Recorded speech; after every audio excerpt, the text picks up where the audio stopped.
লেজুর ভিত্তিক ছাত্র রাজনীতি বন্ধ থাকা সত্ত্বেও ছাত্রদল ও ছাত্র শিবিরের রাজনৈতিক কার্যক্রম চলমান থাকার প্রতিবাদে বেগম রোকেয়া বিশ্ববিদ্যালয় প্রশাসনকে শাড়ি ও চুড়ি উপহার দিয়েছে সাধারণ শিক্ষার্থীরা। শিক্ষার্থীদের অভিযোগ, বেগম রোকেয়া বিশ্ববিদ্যালয় সিন্ডিকেট সভার সিদ্ধান্ত অনুযায়ী ক্যাম্পাসে ছাত্র রাজনীতি বন্ধ থাকার কথা, অথচ কয়েকটি রাজনৈতিক ছাত্র সংগঠন তাদের কার্যক্রম পরিচালনা করছে। এতে প্রশাসনের গাফিলতি রয়েছে। আমরা দেখেছি বিভিন্ন লেজুর ভিত্তিক ছাত্র সংগঠন তারা ক্যাম্পাসে কমিটি দেওয়া থেকে শুরু করে তারা সদস্য ফর্ম বিতরণ করছে। এর ফলে এই ক্যাম্পাসে সাধারণ শিক্ষার্থীদের হৃদয়ের রক্তক্ষরণ হচ্ছে। আবু সাঈদের ক্যাম্পাসে এই নোংরা রাজনীতির কারণে আমরা আর কোনো স্টুডেন্টকে হারাতে চাই না।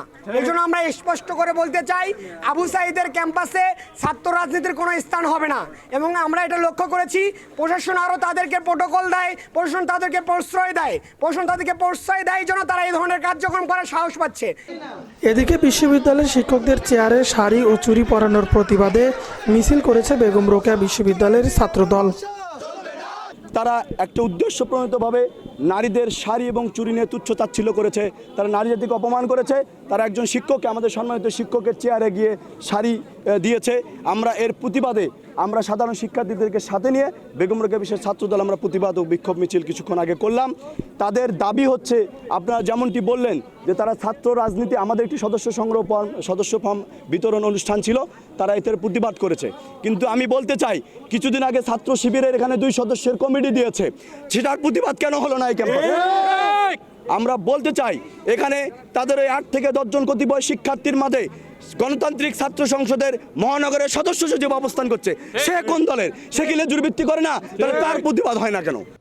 এ ঘটনায় বেগম রোকেয়া বিশ্ববিদ্যালয়ের ভিসি বলেন, ক্যাম্পাসের সকল ধরনের ছাত্র রাজনীতি নিষিদ্ধ করা হয়েছে। এরপরেও যদি কোনো ছাত্র সংগঠন রাজনৈতিক কার্যক্রম পরিচালনা করে, তাদের বিরুদ্ধে ব্যবস্থা গ্রহণ করা হবে। এখনও যদি তারা কোনো কমিটি বা নতুন কমিটি করা পায়, তারা করে, আমরা 2 সংগঠনকেই আমরা আবার নতুন করে শোকজ দেব। কারণ এই বিশ্ববিদ্যালয়ের আবার তাদেরকে জানাবো, এই বিশ্ববিদ্যালয়ের 75 জমির মধ্যে আমরা কোনো রাজনৈতিক কর্মকাণ্ড দেখতে চাই না। আমরা চাই তোমরা যেমন শিক্ষার্থী, আমরা যেমন তোমাদের অভিভাবক, আমরা চাই সুষ্ঠু শিক্ষার পরিবেশ এখানে যেন অক্ষুণ্ণ থাকে। এর আগে 5 আগস্টের গণ অভ্যুত্থানের পর থেকেই বেগম রোকেয়া বিশ্ববিদ্যালয়ে ছাত্র রাজনীতি নিষিদ্ধ করে বেরোবি কর্তৃপক্ষ।